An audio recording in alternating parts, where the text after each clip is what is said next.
네, 여러분 안녕하십니까. 수많은 성적 상승과 적중 후기로 증명해왔고 앞으로도 증명하겠습니다. 에이도스 윤리교육 대표 강하다입니다. 네, 일단은 2026 학년도 수능 대비 생활관리 2025년에 시행된 7월 학력평가가 모두 끝이 났습니다. 시험 자체는 굉장히 쉬웠어요. 저는 쉬웠다고 생각합니다. 6월 학력평가 아니죠? 6월 모의고사랑 비교를 해봐도 굉장히 쉬웠던 시험이지만 그럼에도 불구하고 재수생들이 없었다는 점을 일단 감안을 하셔야 되고, 또 등급에서 내가 과연 바뀐 게 있었나, 그러니까 내가 재수생들이 빠졌음에도 불구하고 성적이 올랐다고 하더라도 이게 유의미하게 성적이 오른 것인가 라는 부분을 반드시 여러분들이 고민을 해보셔야 9월 평가원 모의고사에서도 문제없이 시험을 잘 볼 수가 있을 겁니다. 구평을 잘 봐야 수능도 잘 볼 확률이 당연히 높겠죠. 그래서 제가 오늘 시간에는 여러분들이 그러한 부분들을 채울 수 있도록, 이 문항을 풀 때는 네가 이런 생각들을 했어야 됐어, 이 문항에서는 이런 EBS 개념들이 쓰였어 라는 식으로 좀 이야기를 드리려고 합니다. 자, 근데 그렇게 뭔가 해설 강의를 시작하기에 앞서서, 그래서 네가 누군데? 라는 생각을 이제 제 영상을 보는 사람들은 잘 안 할 것 같지만, 그럼에도 불구하고 또 인스타를 통해서 타고 들어와가지고 저를 처음 보는 학생들도 있을 거라서 간략하게 설명을 하고 들어가도록 할게요. 저는 에이도스 통합사회교육 시스템 그리고 윤리교육의 대표로 현재 재직 중에 있습니다. 대형학원 사회과 최우수 문항 출제위원, 시대인지복수 세운모의고사 외부 검토위원, 현자이돌 생활관리연구소 선임연구원으로 활동을 하면서 나름대로 생활관리에 있어서 출제와 검토의 전문가다라는 평가를 꾸준히 받아왔습니다. 이후 재작년 단과 수강생 240명 마감, 작년 단과 수강생 300명 마감, 그리고 2년 누적 수강생 1000명 이상을 기록하면서 꾸준히 강사로서 성공적인 커리어를 이어나가고 있습니다. 그렇기 때문에 여러분들이 진짜 저라는 강사를 좀 잘 믿고 한번 열심히 따라와 주셨으면 좋겠다라는 생각을 가지고 있고요. 그래서 이제 이 7월 학력평가, 생활관리에 대해서 총평 이런 것들을 좀 하기에 앞서서 제가 여러분들에게 이 모의고사를 보면은 항상 여러분들이 좀 반드시 해야 한다 라고 생각을 하는 것을 하나만 얘기를 하고 넘어갈게요. 바로 그것은 성적 분석입니다. 그게 뭐냐, 이 같은 등급이라고 할지라도 사람마다 부족한 부분은 분명히 다 다릅니다. 같은 3등급이라고 할지라도 어떤 친구는 개념이 부족할 수도 있고, 어떤 친구는 기출, 어떤 친구는 EBS 연계 대비, 어떤 친구는 행동영역 훈련이 부족할 수도 있습니다. 문제의 원인이 만약에 다르다면 당연히 그에 따른 해결책 역시 반드시 달라야만 합니다. 근데 문제는 애들은 그냥 본인 성적 때 저 3등급인데 도대체 뭐 할까요? 이런 식으로 그냥 커뮤니티라든가 아니면 뭐 조교들한테 대충 물어봅니다. 그러면은 조교들은 너 3등급이야? 그럼 이 강의 들어. 너 2등급이야? 이 강의 들어. 이런 식으로 천편일률적으로 굉장히 빈약한 피드백을 해주게 돼요. 과연 그렇게 성적이 오를까요? 애들마다 부족한 부분이 분명히 다른데, 물론 그럼에도 불구하고 공부를 계속 하다 보면 언젠가 오르겠죠. 하지만 그러면 필연적으로 시간 소모를 어마어마하게 됩니다. 그렇게 시간 소모를 하지 않고 네가 부족한 부분을 반드시 찾아내서 그 부족한 부분을 채우는 공부를 시켜주는 것이 바로 저라고 보시면 됩니다. 모의고사 시험지 4페이지를 저한테 전부 찍어서 성적 분석을 요청을 하시면 되고, 제 수강생이 아니라고 할지라도 이번 시험 같은 경우에는 이벤트성으로 제 인스타 프로필 하단에 있는 오픈 카톡으로 문의를 주신다면은 제가 성적 분석을 해드리도록 하겠습니다. 시험지 4페이지를 전부 찍어서 보내면은 학생의 성적의 원인을 판단하고 제가 그에 따라서 학생의 개별적인 솔루션 및 관리를 제공해 주겠습니다. 물론 비수강생들에게는 관리는 제공이 되지 않겠죠. 그 수강생도 아닌데 관리까지 해달라고 하면 곤란해요. 그럼 저는 뭐 먹고 살라고. 그러니까 개별적인 솔루션까지는 제공을 해줄 수가 있다. 그러니까 제발 부탁인데 너네들이 좀 나를 이용해라 라는 이야기를 드리는 겁니다. 수강생들은 무조건 이용하셔야 되는 게 맞습니다. 아시죠? 자, 성적 분석은 실제로 이 정도의 분량으로 보통 애들에게 보내지게 됩니다. 그래서 보면은 학생의 문제점에 대해서 분석을 해줄 때 네가 이 공리증진이라는 단어에 집착해서 의도성과 결과성의 핵심 개념의 대비를 놓쳤다면은 너는 단어 하나에 집착해서 선지 전체의 논리 구조를 간과하는 경향이 있어. 그 다음에 너가 정치제도가 있다는 말이 인권이 있다는 뜻으로 연결된다는 오해를 했다면은 너는 형식적인 표현에서 인권과 원조 대상 등을 판단하는 사고의 위험성을 가지고 있어. 이런 식으로 해서 이 친구가 뭐가 부족한지 싹 다 정리해 줍니다. 너는 사상가의 입장을 적용하기보다 정답 문장을 기억해서 처리하는 경향이 높아. 이런 식으로. 그러면은 그것의 바탕으로 이 학생이 앞으로 공부를 할 때 어떤 강의를 듣냐, 이것도 중요하겠지만 그것보다 최우선적으로 되는 거, 네가 앞으로 문제를 풀 때 어떤 태도를 가져야지, 네가 앞으로 공부를 할 때 이런 부분을 신경 써야 하지 라는 것들을 알려주게 됩니다. 그러니까 제발 부탁인데 우리 수강생들은 반드시 저한테 시험지를 보내셔서 성적 분석을 받으시길 바랄게요. 아시죠? 인트로가 좀 길었는데 7월 학평 총평 간단하게 하도록 하겠습니다. 제가 사실 이런 말 하면은 진짜 욕 많이 먹어가지고 하기 싫었는데 PD님도 눈이 막 휘둥그레졌어요. 맞습니다. 그 7월 학평은요. 쉬워도 너무 쉽습니다. 수능이었다면 저는 1컷은 50점이 맞다라고 생각을 합니다. 재수생까지 현재 증가를 하고 있는 상황이기 때문에 6월보다 원점수가 올랐겠죠. 떨어졌다면 그건 그것대로 어마어마하게 심각한 문제고요. 6월보다 원점수가 올랐다고 하더라도 그것은 중요하지 않습니다. 너의 100분위가 올랐는지가 중요한 거예요. 그리고 그 100분위에서도 재수생들을 감안을 해서 너가 등급이 뭐 한 개 정도 오른 정도는 사실상 성적이 올랐다고 보면 안 됩니다. 왜냐? 재수생들이 빠져있는 시험이기 때문입니다. 그 다음에 만약에 이 시험에서 너가 3문제 이상을 틀렸다. 그렇다면은 평가원 기준으로 봤을 때 무조건 3등급 이하다. 매우 매우 심각한 상태다. 라는 것을 인지를 하는 것이 좀 중요할 것 같아요. 미출제 요소를 냈다거나 아니면은 뭐 너에게 말을 꼬아서 냈다거나 네가 생각을 해보는 문제를 냈다거나 그런 거 하나도 없었습니다. 그냥 개념 강의 한 번 들어보고 개념 강의에 있는 내용을 네가 다 알고 있는 상태에서 기출문제집 한 권만 풀어봤어도 다 맞을 수 있는 시험이었습니다. 정규 수업 수강생들에게는 이야기를 하자면 5단율 탑5 킬러 문항, 전문항 적중했고요. 뭐 선지에 있는 내용 하나하나 조목조목 따져가지고 제 수업에서 다루지 않았던 내용이 단 하나도 없었습니다. 성적 분석을 요청하고 만약에 내가 여기서 틀린 문제가 있다면 반드시 그에 따른 피드백 역시 받아보셔서 너가 앞으로 문제를 풀 때 어떤 태도 교정이 있어야 하고 앞으로 공부를 함에 있어서 어떤 피드백을 계속해서 유념해 나가면서 학습을 해야 되는지를 제가 제대로 알려드릴 테니까 성적 분석을 반드시 요청을 하시길 바랄게요. 비수강생들에게도 어쨌든 간에 오픈 카톡으로 문의를 주신다면 제가 성적 분석을 해드리겠다라고까지 이야기를 하고 있는 상황입니다. 그렇다면 여러분들이 이번 이 7월, 지금 7월 10일이죠. 7월 10일이라는 이 날짜를 기점으로 수능이 사실상 지금 120일가량밖에 안 남았어요. 근데 할 수 있습니다. 성적 올릴 수 있습니다.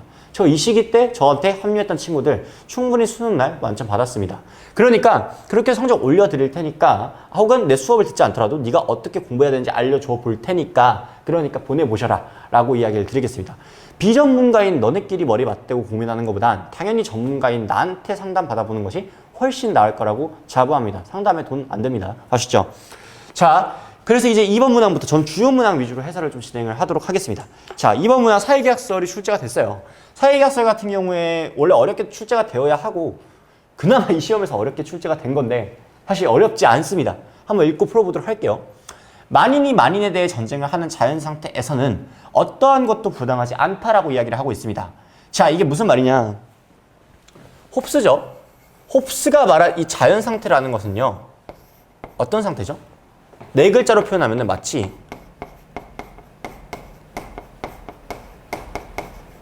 전쟁 상태와도 같은 상태입니다. 그죠? 근데 제가 분명히 이야기를 했어요.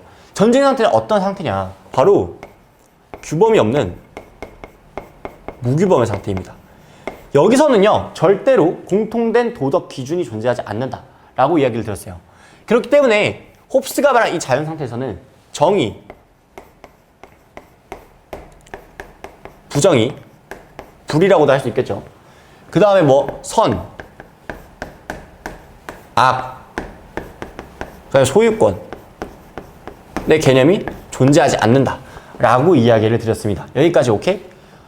그래서 여기서 어떤 것도 부당하지 않다라고 이야기를 하고 있는 거예요. 자연 상태에서는 강자든 약자든 예외 없이 만인은 만물에 대한 권리를 갖는다라고 이야기를 합니다. 여기서 말하는 이 만물에 대한 권리는 무엇일까요? 자연 상태에서 갖는 권리, 바로 자연권. 그 중에서도 적극적 자연권입니다. 만인이 만물에 대해서 가지는 권리, 아주 적극적이고 능동적인 무제한적인 권리입니다.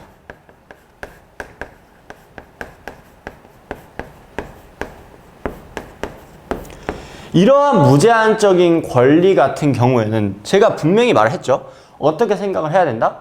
홉스의 입장에서 이러한 적극적인 자연권, 무제한적인 권리로 인해서 내가 쟤를 죽일 수도 있고 쟤도 나를 죽일 수도 있고 이러한 문제 때문에 결국 자연 상태가 전쟁 상태가 되도록 하는 원인이 되기도 한다라고 이야기를 드렸습니다. 이처럼 만인이 만물에 대한 권리를 갖는 상황이 지속되는 한 누구도 안전하지 않다.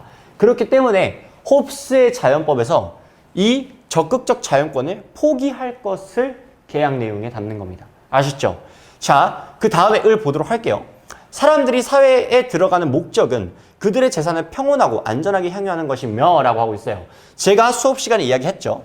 재산이라는 이야기가 나오면 재산권에 대해서 부각을 한다면 그렇다면 을은 누구다? 로크다. 라고 이야기를 했습니다. 사회에서 확립된 법은 그러한 목적을 달성하기 위한 주요한 수단이 된다. 모든 국가의 기본이 되는 최초의 실정법은 입법권을 확립하는 것이다. 라고 이야기를 하면서 로크의 입장이 나오고 있어요. 자, 그러면 저 오늘 약간 강의할 때 진지한 컨셉 잡아가지고 저 오늘 약간 진지한 것 같지 않나요? 시험이 너무 쉬웠어가지고 애들이 자만할까봐 진지한 컨셉을 잡았는데 그냥 하던 대로 할게요. 가면 홉스고 을은 로크야. 야, 쉬웠어 얘들아. 보자. 보면은 국가의 권한은 주권자와 개인 사이의 계약으로 발생합니까? 제가 항상 이야기를 했죠. 홉스의 입장에서 주권자는 뭐예요? 주권자? 수업 시간에 배웠는데 절대군주죠. 리바이어던입니다. 얘는요. 사회계약 이후에 생긴 인공적 인격이라고 제가 수업 시간에 5번 정도 이야기를 했어요. 아니 제가 얘기를 했잖아요. 그때 썰도 풀었어요. 대학교 다닐 때, 대학교 수업 들을 때 이제 그 교수님이 리바이어던이 뭔지 아냐. 레비아탄이라고도 하는데 그 리바이어던이 뭔지 아냐. 라고 하니까 성서에 나오는 바닷속 괴물이라고 이야기를 하는 거예요. 그래가지고 그게 인공적인 인격을 의미하는 것이다. 비유적으로. 라고 이야기를 하셨다라고 썰까지 풀면서 이야기를 했었죠. 근데 그러니까 이 홉스의 입장에서 절대 군주라는 것은 사회 계약 이후에 생기는 것입니다. 따라서 얘는요. 사회 계약의 당사자가 아니에요. 근데 여기서 지금 뭐라고 얘기를 하고 있죠? 주권자와 개인 사이의 계약으로 발생한다? 아니죠. 주권자는 계약 당사자가 아니기 때문에 틀린 말입니다. 그리고 여기서 만약에 좀 더 문제를 낸다면 저희는 지금 이 문제 해설하는 게 중요하지 않아요. 왜냐하면 문제가 너무 쉬웠으니까. 그러면 여기서 이제 수능에 나온다면 어떤 것까지 신경을 써야 된다? 절대군주는 계약 당사자가 홉스의 입장에서 아닙니다. 그렇기 때문에 계약을 파기할 수 없습니다. 라는 것까지 기억을 해주시면 충분하겠습니다. 1번 그래서 아웃. 2번 시민이 주권자의 명령에 복종하지 않아도 되는 경우가 있다. 선생님 제가 이 선지가 헷갈렸어요. 근데 선생님이 수업 시간에 알려준 개념으로 제가 이 문제를 어떻게 풀 수 있었을까요? 라는 질문을 한다면 저는 자신 있게 말할 수가 있습니다. 자 보세요. 제가 분명히 수업에서 홉스의 입장에서 양도하지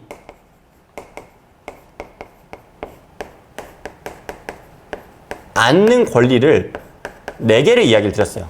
근데 그 4개를 좀 하나로 퉁쳐가지고 설명할 수 있다고 했죠. 바로 자기 보존을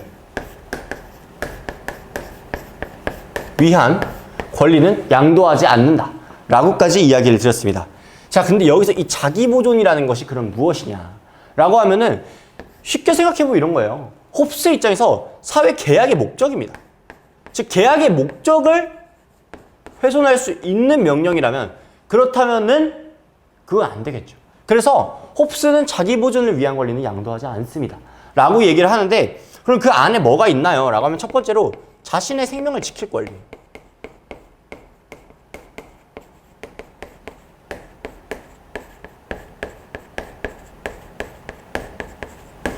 있죠. 그 다음 두 번째가 뭡니까?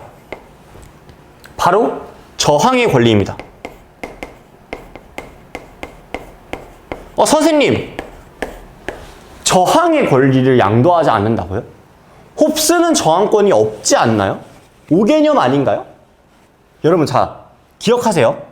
홉스의 입장에서 저항의 권리는요. 절대로 저항권이 아니에요. 무슨 말이냐? 제가 좀 쉽게 이야기를 드려볼게요. 로크의 입장에서 저항권이 뭡니까?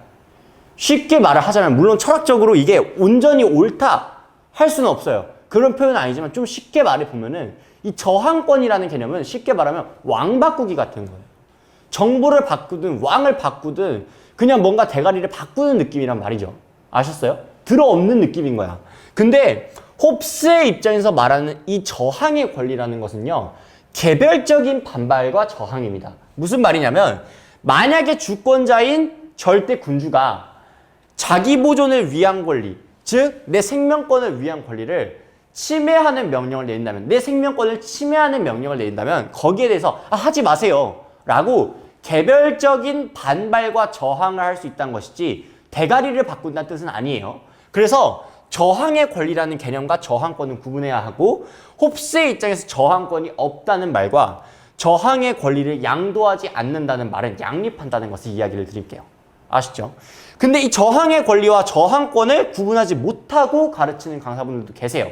혹은 현직 교사분들도 계시고요.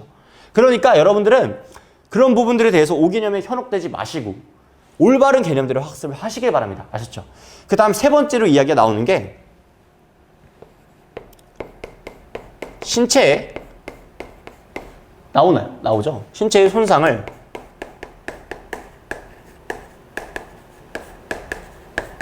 피할 권리입니다.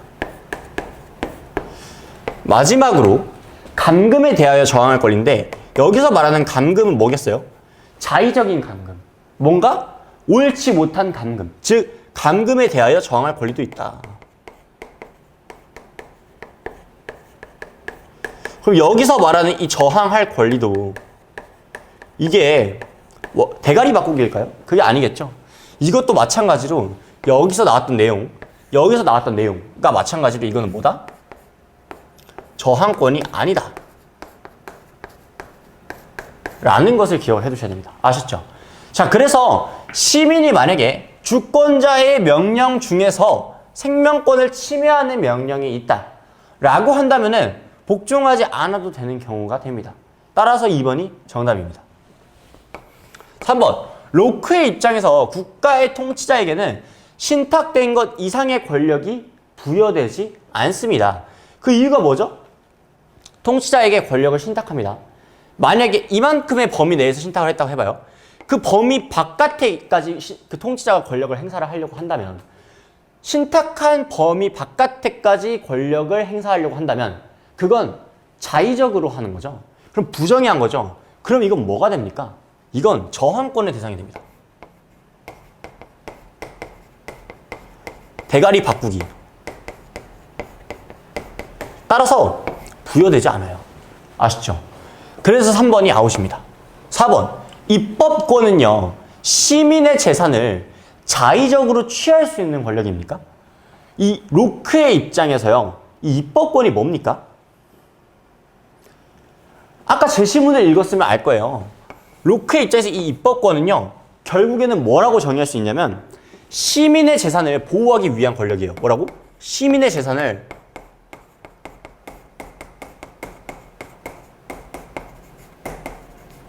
보호하기 위한 권력. 근데 만약에 시민의 재산을 자의적으로 취한다면 그것은 부정의한 것이겠죠. 왜?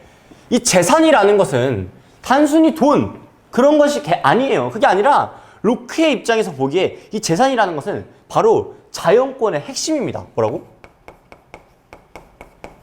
이 재산권은 자연권의 핵심이에요. 근데 그것을 자의적으로 취한다는 것은 다른 말로 표현하자면 위에서 얘기했던 신탁된 것 이상의 행동을 하는 것이 되겠죠. 그렇다면 자의적으로 취한다면, 재산을 자의적으로 취한다면 이것은 뭐라고 이야기를 할 수 있습니까? 바로 입법권의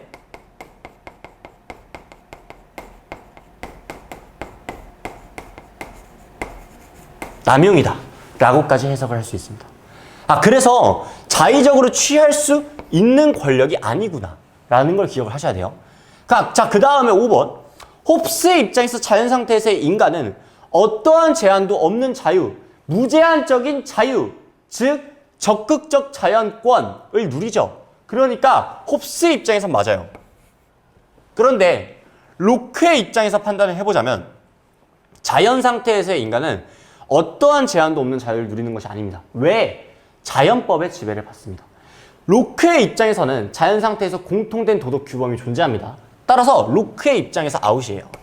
관련해서 여러분들이 지금 머릿속에 정리가 안 될 것 같아서 제가 옆으로 와서 간략하게 좀 설명을 하고 넘어가도록 할게요. 이 자연상태에서의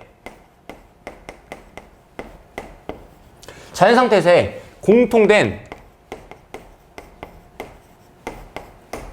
도덕 규범에 대해서 한번 알아보겠습니다.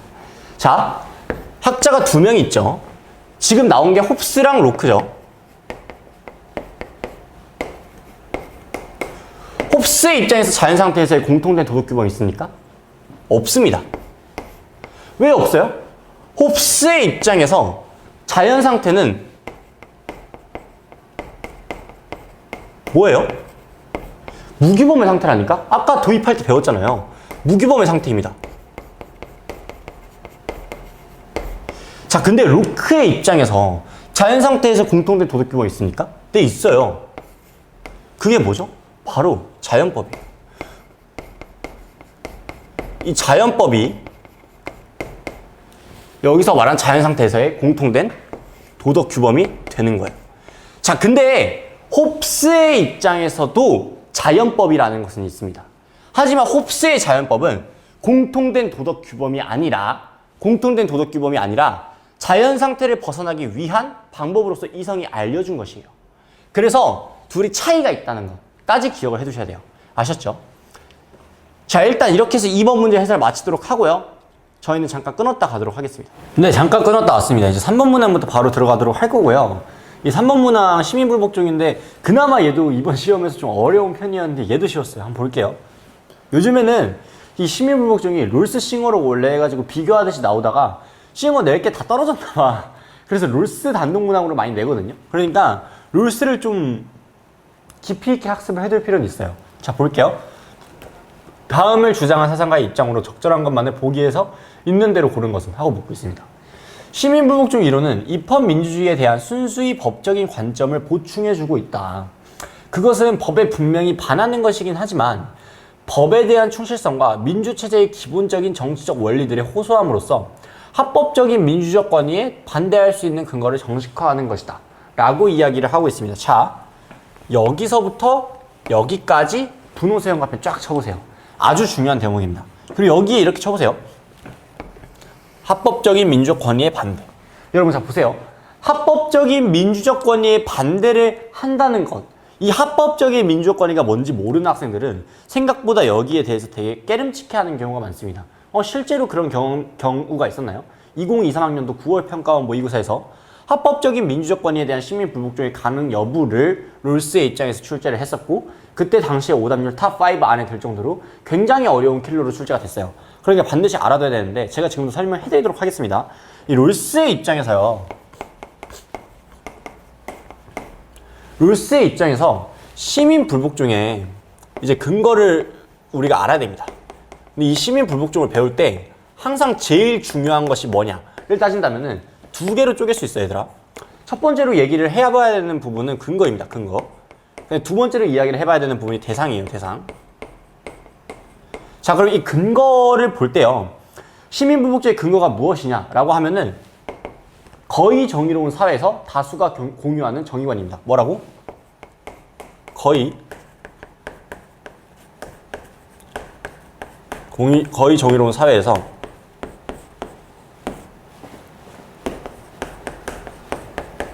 다수가 공유하는 정의관.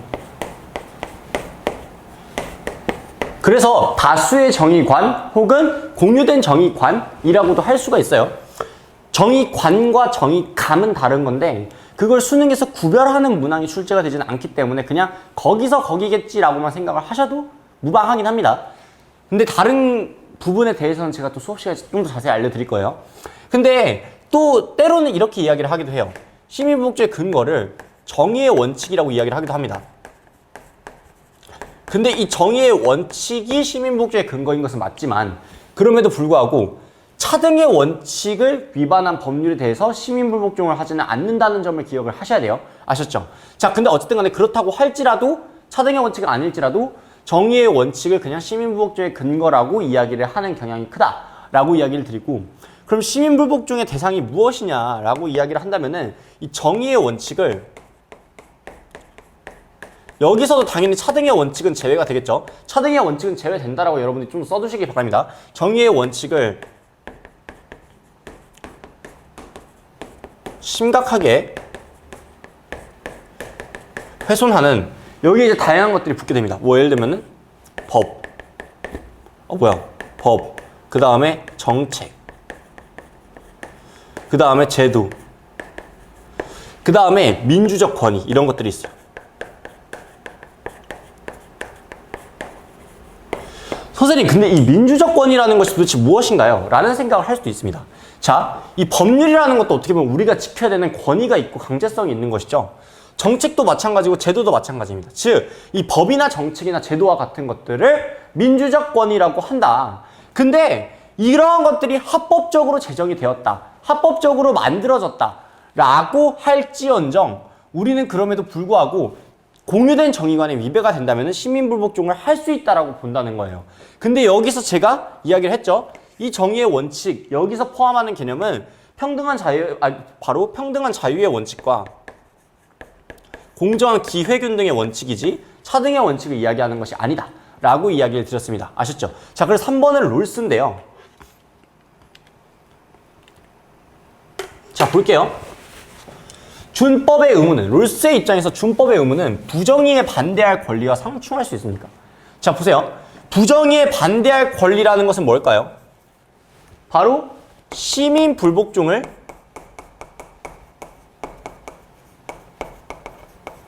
할 권리를 이야기를 하겠죠. 그죠? 준법의 의무는 법을 지켜야 하는 의무죠. 근데 시민 불복종은 뭡니까? 불법적 수단이죠. 위법행위죠. 그렇기 때문에 준법의 의무와 부정의에 반대할 권리는 상충합니다. 그게 시민 불복종입니다. 따라서 기억은 옳습니다. 그 다음에 니은선지. 시민 불복종은 양심적 신념을 표현하는 사회적 위협행위이다. 자, 보세요. 제가 누차 이야기를 했지만 롤스의 입장에서 시민불복종이라는 것은 결국에는 이 거의 정의로운 사회를 더욱 정의롭게 만들기 위해서 하는 것이에요. 절대로 그 자체로서 사회를 위협하기 위한 것 혹은 사회를 위협하는 것이 아닙니다. 따라서 시민불복종은 양심적 신념을 표현하는 사회적 위협행위가 틀렸어요. 그 다음에 디귿선지. 체제의 효율성을 위해서 시민불복종의 가담 범위는 제한될 수 있다라고 이야기를 하고 있는데 따라와 볼게요. 롤스의 입장에서요. 이 불복종에 정당화 조건이 있습니다. 뭐라고? 정당화 조건.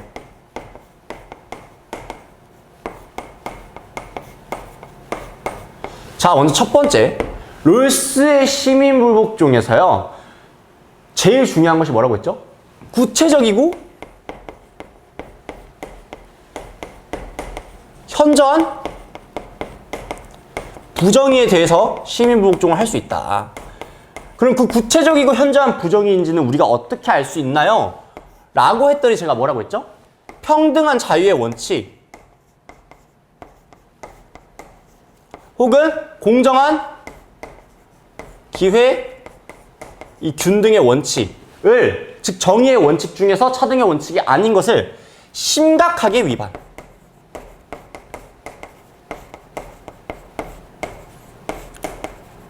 이 말인즉슨 만약에 부정의가 발생했을지언정 구체적이고 현저한 부정의가 아니라면은 시민불복종을 하지 않고 그 부정의한 법률 역시 지켜야 할 의무가 있다는 겁니다. 그 다음에 두 번째로 중요한 게 뭐죠? 바로 합법적인 수단을 먼저 고려해야 돼요. 합법적 수단 고려. 물론 그럼에도 불구하고 만약에 합법적 수단을 고려해서 그 결과를 기대하기 힘들 거라고 가정이 되는 경우에 그런 케이스가 있어요. 그런 경우에는 최후의 수단이 아닌 경우도 있지만 그건 극히 예외고 기본적인 전제는 합법적인 수단을 고려를 먼저 하셔야 됩니다. 그 이후에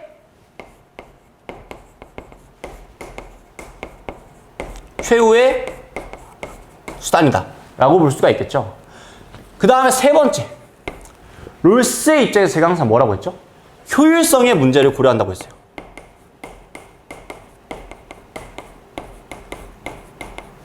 만약에 어떤 여성단체에서 구체적이고 현저한 부정의가 발생했고 합법적인 수단을 고려해봤는데 안 됐어. 그래서 시민복종을 하려고 합니다. 어떤 장애인 단체에서 마찬가지로 시민복종을 하려고 해요.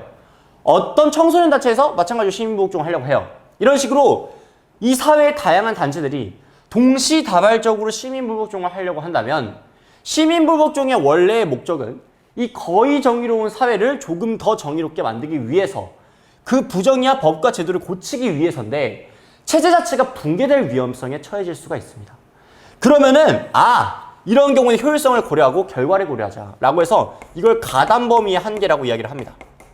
저는 이 가담범위의 한계가 선지에서 직접적으로 나오기 전부터 선지에서 직접적으로 나오기 2년 전부터 계속 가르쳐 왔어요.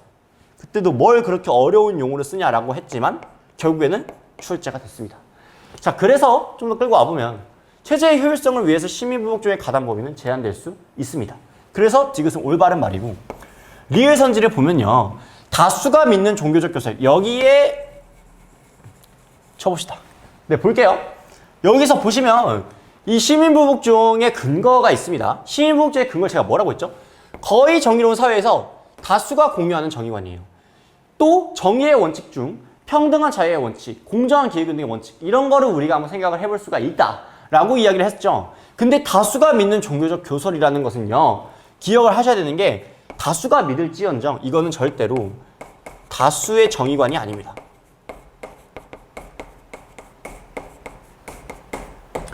무슨 말이냐? 다수라는 것이 뭐죠? 많은 사람들이죠. 그 많은 사람들이 믿는 종교적 교설이라고 한다면 예를 들어 볼까요? 제가 지금 어떤 종교의 입장을 뭐 비판하는 것도 아니고 어떤 종교의 입장을 지지하는 것도 아닙니다. 근데 불교는요. 불교의 교설이 있다면 불교는 종교죠. 다수가 믿는 종교적 교설이 맞죠. 그 다음에 예를 들면은 천주교가 있다고 해봅시다. 천주교도 마찬가지로 다수가 믿는 종교적 교설이 맞습니다. 왜? 2명 이상의 사람이 믿고 있잖아요. 그러면 이거 말하면 다 얘기해야 되는데 뭐 기독교, 동방, 전교, 뭐 사이비 뭐 등등등 많이 있겠죠. 이슬람교 뭐 이런 거가 있겠죠. 그것들 전부 다 다수가 믿는 종교적 교설이에요. 근데 거기에 의해서 그걸 시민불복종의 근거로 삼을 수가 있습니까? 그건 안 된다는 거죠.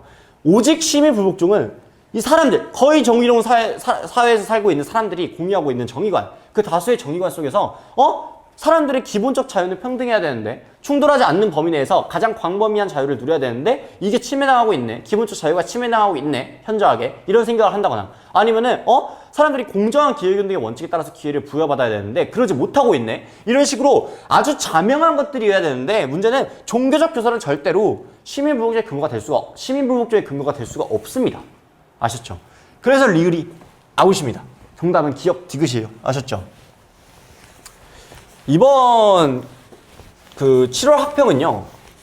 너무 시험이 쉬워가지고 사실 제가 막 문제를 그렇게 많이 풀진 않을 것 같은데 또 찍어보면은 분수는 거의 1시간 항상 나오더라고요. 그래서 되게 나도 당황스러운데 나는 근데 그렇게 하려고 하는 건 아닙니다. 자, 이제 5번 문제 보도록 할게요. 5번 문제 저거는 킬러도 아니었고 나도 맞췄는데 넘겨야지. 넘기지 마. 제발 넘기지 마. 아니 그러니까 맞춘 거 알겠어. 나는 그럼 틀려서 찍고 있는 게 아니야 얘들아. 그게 아니라 빨리 풀 수 있는 방법을 알려줄게. 한번 봐봐요. 이 토론 문항은요.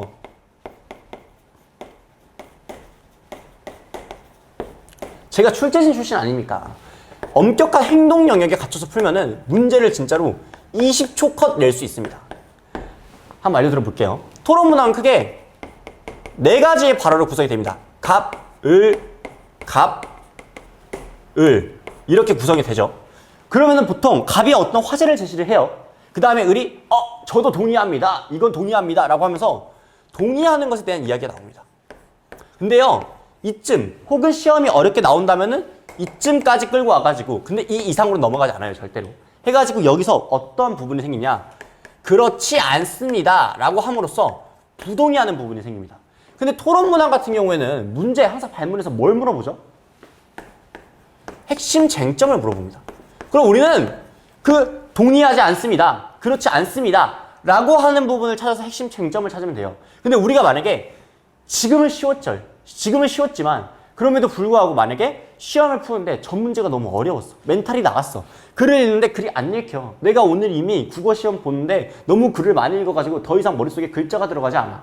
그럴 때 쓸데없는 부분을 읽다 보면은 둘이 동의한 부분을 내가 일숙하게 읽었기 때문에 그 부분이 핵심 쟁점이라고 착각을 하고 문제를 잘못 풀게 돼요. 그래서 이건 저는 그냥 넘기겠습니다. 넘기고 딱 봤더니 아닙니다. 그렇지 않습니다. 이런 얘기를 하네요. 그래서 보니까 반려동물 상실 증후군에 대한 해결책은 필요하지만, 그러면 자 보세요. 반려동물 상실 증후군에 대한 해결책은 필요하다라는 것은 쟁점이 아니에요. 그게 아니라 반려동물 복제로 이어져서는 안 됩니다. 그 다음에 을 보니까 반려동물 상실 증후군으로 고통받는 사람들의 경우에 한해서만 반려동물 복제를 허용해야 합니다. 라고 한다면 선지를 봤더니 1번 선지 쓰잘데기 없는 소리 하고 있네요. 무슨 말인지 모르겠어요. 2번 모르겠어요. 3번 모르겠어요. 4번 반려인의 고통을 완화하기 위한 반려동물 복제는 허용될 수 있는가? 정답은 4번입니다. 이렇게 문제 풀면 됩니다. 아셨죠? 이렇게 풀어야 뒤탈 없이 깔끔하게 푼다는 거 기억을 해 두셨으면 좋겠어요. 아셨죠? 자, 그 다음에 이제 문제를 쭉쭉쭉쭉 넘겨서 14번으로 가도록 하겠습니다. 진짜 이게 풀 문제가 없어 얘들아. 그래가지고 그냥 14번으로 바로 넘어가도록 할게요. 원조입니다. 자, 볼게요. 갑. 원조의 목적은 고통받는 사회가 자신의 문제를 합당하고 합리적으로 관리할 수 있도록 도와 결과적으로 질서정연한 국제사회의 구성원이 되도록 하는 것이다. 갑은 누구죠? 갑은 바로 롤스입니다. 그죠? 을은 원조의 책무는 어떤 사람이 절대 빈곤에 처해있고, 싱어의 입장에서 이 절대 빈곤은 뭐죠? 고통이죠. 그럼 이 고통은 뭡니까? 악입니다. 그러면 이 악은 당연히 줄여야 하는 것이 되겠죠. 그래서 절대 빈곤을 줄이고 최대 다수의 최대 행복을 실현하는 것이 싱어의 입장에서 원조의 목표가 되는 겁니다.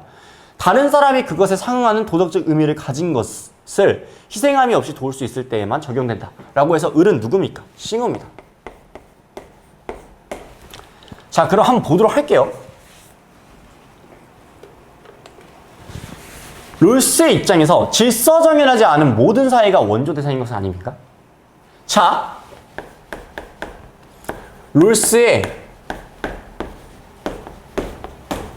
사회 체제 분리라고 적어보세요.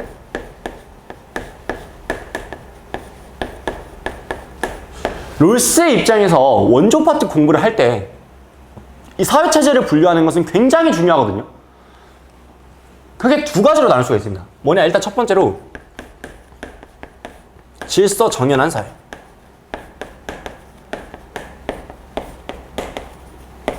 그러면은 이거랑 대칭이 되는 것은 간단해요. 질서 정연하지 않은 사회. 즉, not 질서 정연한 사회. 질서 정연하지 않은 사회입니다. 제가 질서 정연한 사회도 크게 두 가지로 쪼개질 수가 있다고 했죠. 뭐랑 뭐로 쪼개질 수 있어요? 대답 나와야 돼. 이제 칠판도 알아. 바로 자유적 만민의 사회입니다. 그 다음에 두 번째로 질서정연한 사회 중에서 나머지 하나는 뭐라 했죠? 적정 수준의 만민의 사회예요.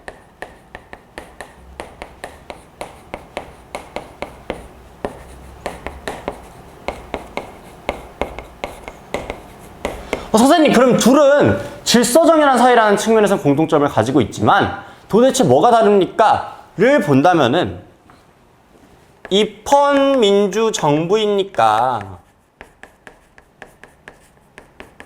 라는 걸 따져봐야 하고, 자유주의적 만민의 사회는 입헌민주정부가 맞지만 적정 수준의 만민의 사회는 입헌민주정부가 아니라는 것에 주목을 하라 라고 이야기를 했었습니다. 하지만 얘네 둘도 공통점은 있어요. 뭐가 있냐? 질서정연한 사회잖아요. 그러니까 인권이 보장이 됩니다. 그래서 얘네들은 둘 다 원조의 주체가 돼요. 오케이?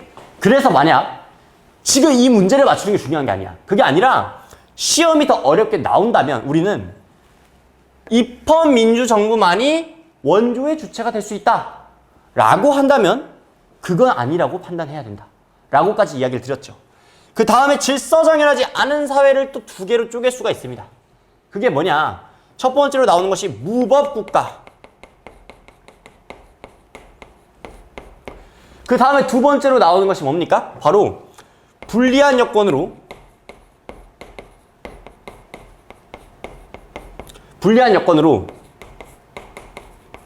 고통받는 사회. 자, 이 무법국가는 어떠냐? 무법국가는 어떤 국가예요? 공격적이에요. 그리고 팽창적입니다.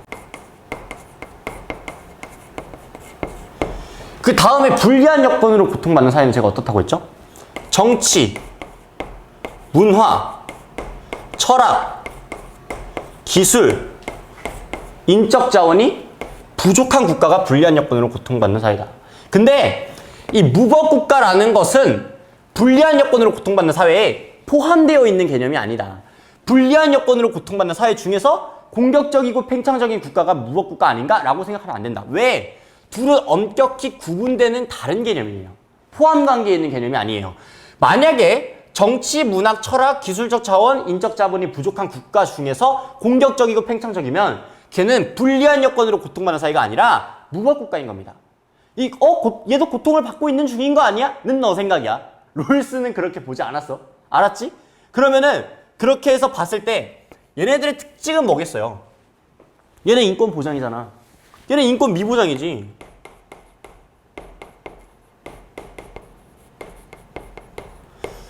그렇다면은 얘는요, 불리한 여건으로 고통받는 사회는요, 원조의 대상이 됩니다. 근데요, 얘는요, 원조의 대상이 아니에요. 아시죠? 자, 이렇게 된 상태에서 보면은 질서 정연하지 않은 모든 사회가 원조 대상인 것은 아니다. 왜? 롤스의 사회체제 분류를 봤을 때 무법국가라는 것이 있으니까 라는 걸 알아야죠. 그래서 기억은 올바른 선지. 싱어의 입장에서 모든 인간이 인류의 복지에 동일한 책임을 져야 합니까? 아닙니다. 동일한 책임이 틀렸어요. 무슨 말이냐. 요즘 돈 많이 버는 사람 누구죠? 희님 아는 사람 있어요? 저 아니고, 아니, 돈 많이 버는 사람 물어봤더니 날 가리키는 거 아니에요? 만약에 BTS, 근데 얘네 군대 나왔다 나온 지 얼마 안, 아니다. 그래도 저작권료 수입이 있겠죠. 그죠? BTS가 있고요. 그 다음에 그 에이도스가 있어요. 되게 비슷하죠? 되게, 둘 다 월드 클래스 아닙니까? 아니에요. 아니고, 얘는 아직 대치동도 다 못 먹었는데 얘는 3개를 먹었어요. 근데 그럼 봐봐.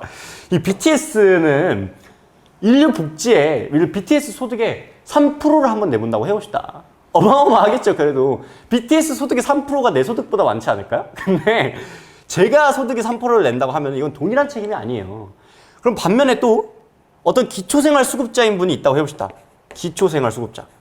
그분은요, 본인의 개인의 기본적인 의식주가 해결이 안 되고 있는 상황입니다. 그렇다면은 BTS와 그리고 에이도스와 이 기초생활수급자가 동일한 책임을 져야 합니까? 그건 아니죠.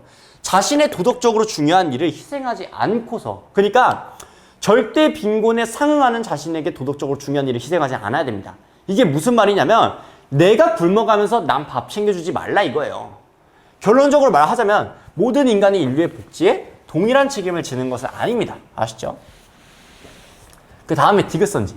싱어의 입장에서 원조 주체에 큰 희생이 없더라도 절대 빈곤국을 원조하지 않아도 되는 경우가 있습니까?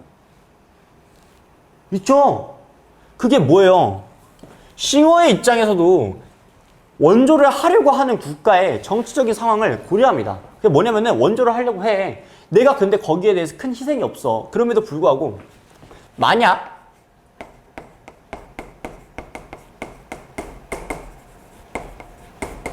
원조의 효과가 없는 국가. 예를 들어서 너무 그 나라가 부패한 거야. 그래서 큰 희생 없이도 원조를 할 수는 있어.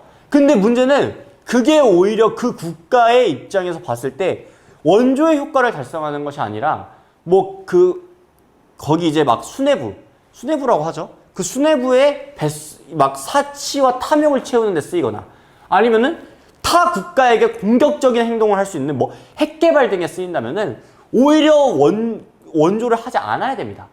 그래서 싱어의 입장에서도 올바른 선지가 되고요. 그 다음에 롤스와 싱어의 입장에서 원조 목적 달성을 위한 강제력은 안 돼요. 강제력은 그냥 안 됩니다. 아셨죠? 그렇게 기억을 해두시면 된다라고 이야기를 드릴게요. 정답은 14번에 1번이었고 그 다음에 16번 문항 끊어서 가도록 하겠습니다. 이제 16번 문항 가보도록 할게요. 이 롤스 노직이 분배 정의가 원래 진짜 어렵게 출제되는 문항인데 너무 쉽게 출제됐어요. 한번 볼게요. 갑. 질서정연한 사회, 즉 공통적인 정의관에 의해 효율적으로 규제되고 있는 사회에서는 무엇이 정의롭고 무엇이 그렇지 못한가에 대한 공공적인 합의가 존재한다라고 해서 갑은 롤스고요. 을은 노직입니다. 그래서 한번 보도록 할게요. 보면 이제 기본적 자유, 이 롤스가 노직에게 하는 비판이 되겠죠. A니까. 기본적 자유는 경제적 이익을 위해 제한될 수 없습니까? 라고 롤스가 주장을 하죠. 롤스의 입장에서 노직에게 할 비판이어야 되는데 롤스의 입장에서 기본적 자유는 경제적 이익을 위해서 제한될 수 없습니다. 근데 노직의 입장에서 이거를 간과합니까? 간과하지 않습니다. 노직도 기본적 자유의 중요성에 대해서 굉장히 많이 언급을 했어요. 그래서 1번은 간과한다가 틀려서 아웃입니다. 그 다음에 롤스의 입장에서 자유의 제한에 대해서 간략하게 설명을 하기 위해서 이거 하나 짚고 넘어갈게요.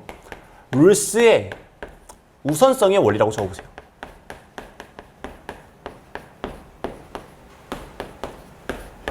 롤스의 입장에서 정의의 원칙이 있습니다. 그 다음에 정의의 원칙이 아닌 것이 있어요. 선생님, 정의의 원칙이 아닌 것은 도대체 무엇인가요? 라고 궁금해할 것 같아서 간략하게 설명을 드리자면 정의의 원칙이 아닌 것은 대표적으로 효율성, 그 다음에 공리, 이런 것들이 있습니다. 그러면 정의의 원칙은 정의의 원칙이 아닌 것보다 우선합니다. 정의의 원칙 안에서 두 개로 쪼개지죠. 뭐냐? 1원칙과 2원칙으로 쪼개집니다. 롤스의 입장에서 1원칙은 평등한 자유의 원칙이에요. 2원칙도 두 개로 쪼개지죠. 공정한 기회균등의 원칙과 차등의 원칙으로 쪼개집니다. 그러면 자, 1원칙은 2원칙보다 우선하고 공정한 기회균등의 원칙은 차등의 원칙보다 우선합니다. 그리고 이 기본적 자유는 크게 두 가지로 쪼개지는데요. 더 큰 자유, 즉 자유 안에도 있을 거고 자유 안에 더 작은 자유도 있을 겁니다. 그렇다면 만약에 롤스의 입장에서 자유끼리 상충하는 경우에 더 큰 자유를 위해서 더 작은 자유를 제한할 수 있습니다. 그 말인즉슨 자, 더 큰 효율성, 더 큰 공리, 더 큰 사회적 선을 위해서 기본적 자유를 제한할 수 있습니까? 라고 한다면 그건 안 돼요. 그렇죠? 최소 수혜자에게 최대 이익이 되기 위해서 기본적 자유를 제한할 수 있습니까? 라고 하면 그것도 안 돼요. 공정한 기회균등의 원칙을 실현하기 위해서 기본적 자유를 제한할 수 있습니까? 물어봐도 그것도 안 돼요. 하지만 자유를 제한할 수 있습니까? 라고 물어본다면 가능합니다. 왜? 자유의 범주 안에서 더 큰 자유가 있을 것이고 더 작은 자유가 있을 것이다. 이때 더 큰 자유를 위해서 더 작은 자유를 제한할 수 있다. 기본적 자유가 상충할 경우에는 자유를 제한할 수 있다. 즉 자유는 자유를 위해서만 제한할 수 있다. 라는 것이 핵심입니다. 자, 그래서 어쨌든 간에 1번은 아웃이고요. 2번, 도덕적 공적에 따른 분배는 정형적이고 역사적임을 간과한다라고 하는데 중요하죠? 중요합니다. 선생님, 왜요? 자, 봅시다. 제가 이 노직의 입장에서 이 부분을 평가를 할 때 항상 제일 중요하다고 이야기를 했던 부분이 있습니다. 뭐냐? 일단 첫 번째로 역사성에 대해서 한번 따져볼게요. 역사성의 원리. 이 역사성의 원리라는 것은요, 무엇이 기준이냐라고 한다면은 내가 어떤 재화를 얻었어요. 얻었을 때 그 얻기까지의 과정을 고려했냐, 즉 과정의 고려 여부를 말하는 것입니다. 아시죠? 그래서 만약에 과정을 고려했다면 그렇다면 그거는 역사적 원리예요. 과정을 고려하지 않았다면 그거는 비역사적 원리입니다. 두 번째, 정형성의 원리라는 게 있습니다. 정형성의 원리. 이 정형성의 원리는 분배를 함에 있어서 뭐뭐에 따른 기준에 따라서 분배를 했느냐가 핵심입니다. 그렇다면 만약에 뭐뭐에 따라서 분배를 했다면 그러한 정형적 패턴에 따라서 분배를 했다면 그거는 정형적인 거예요.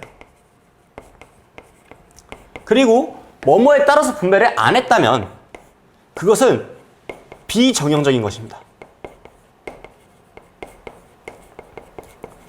여기서 중요한 점이 뭐냐면요. 자, 보세요.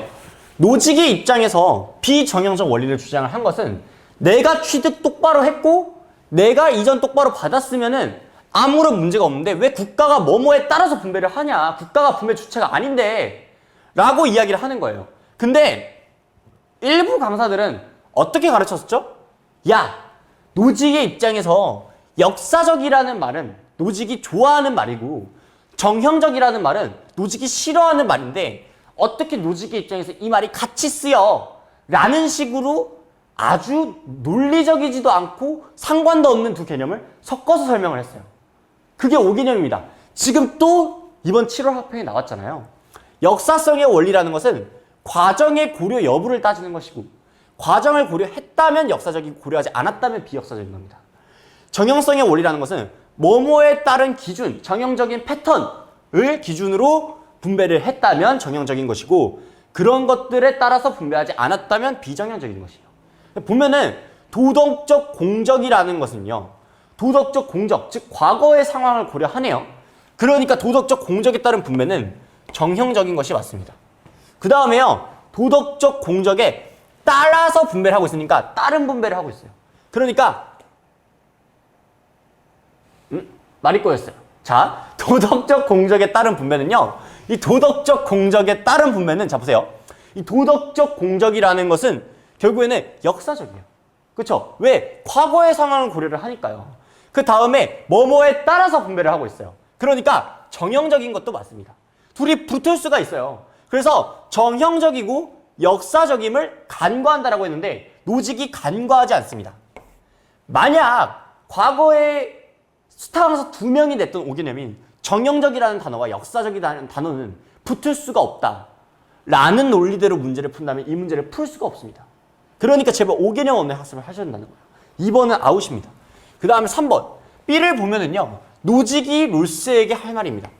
그래서 보면 천부적 재능의 분포를 공동자산으로 간주할 수 없음을 간과한다. 라고 이야기를 하는데요.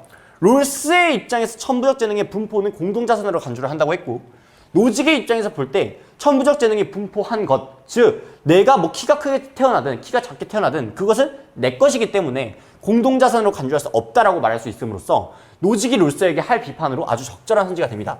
그 다음에 4번. 노직의 입장에서 롤스에게 할 비판으로 사회의 기본 구조는 사회적 우연성의 영향을 틀렸습니다.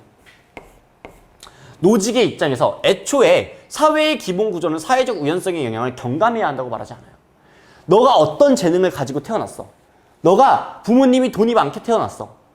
근데 최초 취득이 정당하고 이전이 정당하면 상관이 없는 거예요. 근데 거기서 재능의 영향을 줄인다거나 부모님의 가정 배경의 영향을 줄일 필요는 없습니다. 노직의 입장에서. 그죠?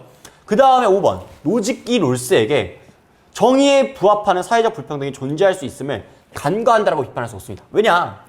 노직의 입장에서는 일단 정의에 부합하는 사회적 불평등이 존재합니다. 그게 뭐죠?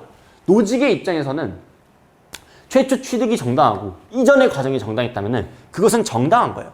그로 인해서 발생한 불평등 역시 정당합니다. 그럼 롤스의 입장에서 판단할 때는 평등한 자유의 원칙, 공정한 기회균등의 원칙, 마지막으로 차등의 원칙까지 준수를 함으로써 사회협동체 모두에게 이익이 되고 최소수혜자에게 이익이 된다면은 그렇다면은 그로 인해서 발생한 사회적 불평등은 정당하다고 봅니다. 따라서 정의에 부합하는 사회적 불평등이 존재할 수 있다라는 말에 롤스와 노직이 모두 동의합니다. 따라서 간과한다라는 말이 틀려요. 정답은 3번입니다. 아시죠? 자, 그 다음에 17번입니다.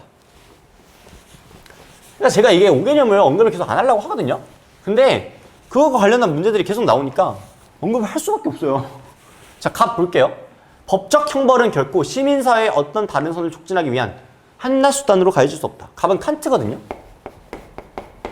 근데 내가 칸트의 수단에 대해서 한번 정리를 하고 가는 게 좋을 것 같아, 얘들아. 한번 적어봐. 칸트의 수단. 자, 칸트의 입장에서요. 이거 한번 적어볼까요? 사형이 더 큰 사회적 선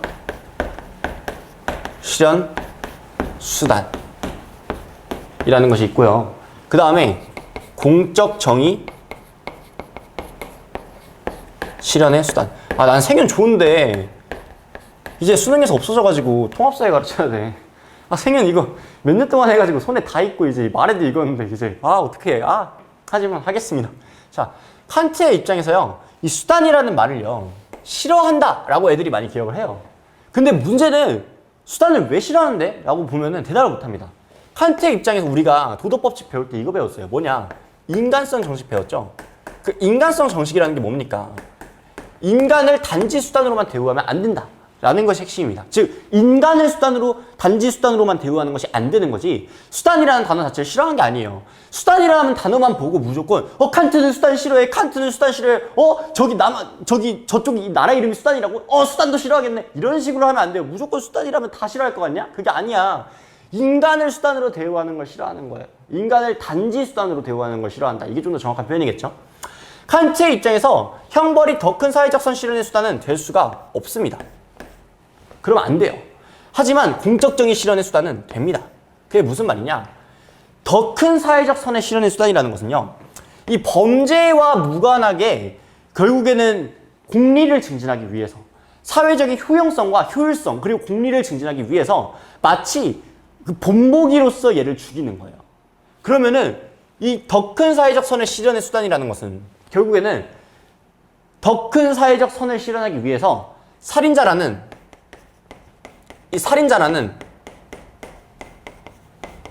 인간을 수단으로만 대우하는 거예요. 근데 그게, 자 보세요. 이 공적 정의를 실현한다는 것은 도덕 법칙에 따른 행위를 하는 것, 정원 명령에 부합하는 행위를 하는 것, 그렇게 함으로써 정의를 실현하는 것, 그것이 공적 정의입니다. 응보적 정의를 실현하는 것도 공적 정의가 되겠죠. 그렇다면은 그 공적 정의라는 것을 실현하기 위해서 사형이라는 제도를 수단으로 대우하는 거예요. 근데 칸트는 수단이라는 단어 자체에 발작하고 싫어한 게 아니에요. 그게 아니라 인간을 저스트 수단으로만 대우하는 것을 싫어하는 거예요. 그래서 더 큰 사회적 선의 실현 수단은 안 되지만 공적 정의 실현의 수단은 되는 겁니다. 아시죠? 이걸 저보다 깔끔하게 설명하는 강사가 없을걸요? 자, 그 다음에 갑은 칸트야. 을은 인민은 법률에 복종하면서도 그 제정자가 되어야 한다. 살인자는 법률을 위반함으로써 조국에 대한 반역자가 된다라고 해서 루소죠? 어디 적지? 여기 적어야겠다. 칸트, 루소. 근데 마지막이 누굽니까? 자신을 죽일 권리가 없는 이상 그 권리를 타인이나 일반 사회에 양도하는 것은 불가능하다라고 함으로써 베카리아죠. 생명권 양도를 하지 않는 걸 이야기하고 있어요. 자, 그러면 한번 보도록 할게요. 살인에 대한 공적 정의는 사형을 통해 실현할 수 있는가? 자, 여기서 제가 지금 순서도 봐야죠. 잠깐 밑에 보면서 할게요. 살인에 대한 공적 정의는요, 사형을 통해서 실현할 수 있다라고 칸트는 이야기를 합니다. 근데요, 루소도 사형 찬성 아닌가요? 따라서 루소도 맞아요. 근데요, 이 베카리아의 입장에서는 살인에 대한 공적 정의를 사형을 통해서 실현할 수 없겠죠. 왜냐면 베카리아는 사형 반대잖아요. 그러니까 X입니다. 따라서 기억에는요, 예, 아니오, 아니오가 들어가야 되는데 예, 아니오가 들어감으로써 기억은 올바른 선지가 아닙니다. 니은 선지. 사형의 정당성은 사회계약의 근거에 판단해야 하는가? 라는 질문이에요. B니까 루소, 베카리아 따져보면 되겠네요. 근데요, 사회계약의 근거에서 판단해야 한다 라는 것에는요, 루소와 베카리아 모두가 동의를 하기 때문에 마찬가지로 예, 아니오가 안 나와서 니은이 틀렸습니다. 디귿선지. 사형은 살인자가 국가 구성원이 아니라는 증명이자 선언인가? 맞죠? 그러니까 만약에 살인을 한다면은 추방을 하든 사형을 하든 둘 중 하나는 무조건 하잖아요, 루소가. 그래서 국가 구성원이 아니다. 너는 공공의 적이다. 뭐라고? 공공의 적이다. 너는 시민적 인격성을 박탈당한 것이다. 뭐라고? 시민적 인격을 박탈당한 것이다. 라고 이야기를 합니다. 따라서 디귿은 올바른 선지. 리을 선지. 베카리아 입장에서 범죄자보다 시민들에게 더 큰 공포를 주는 형벌이 뭡니까? 이게 바로 종신노역형이에요. 이게 정당화되죠. 실제로 볼까요? 보세요. 이게 쉽게 생각해보면 되게 간단한 게, 일단 올바른 해설은 이거예요. 뭐냐면 범죄자는요, 이미 종신노역형을 선고를 받잖아요. 살인자는.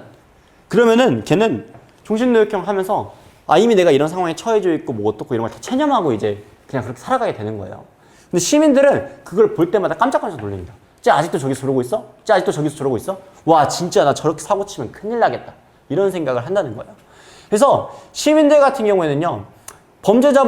시민들 같은 게 더 큰 공포를 느끼게 됩니다. 이게 1번이고 그 다음에 사람을 죽였다고 해봐. 이건 내가 그냥 애들 외우기 쉽게 하라고 드는 예시인데요. 보세요. 그러면 종신노역형에 참여하고 있는 그러니까 사람 한 명 내가 만약에 지나가는 사람 한 명 죽였어. 그럼 내가 감옥에 가겠지. 그리고 종신노역형을 하겠지. 그지? 그럼 나 한 명이네. 그지? 나를 몇 명이 지켜보고 있겠어요? 지나가다 보는 사람들만 해도 서울 시민이 모두 나를 한 명씩 본다고 해볼까? 1000만 명이 봐요.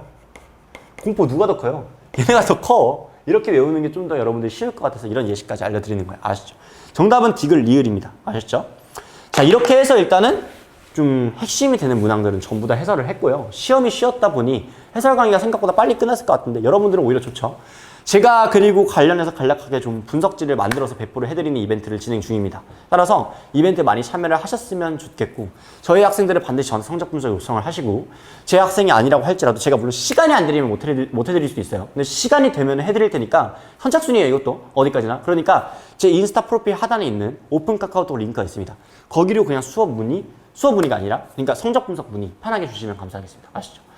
자, 오늘 수업 여기까지 하도록 하겠습니다. 정말 수고 많으셨고 저희는 부평 해설 강의에서 뵙겠습니다. 감사합니다.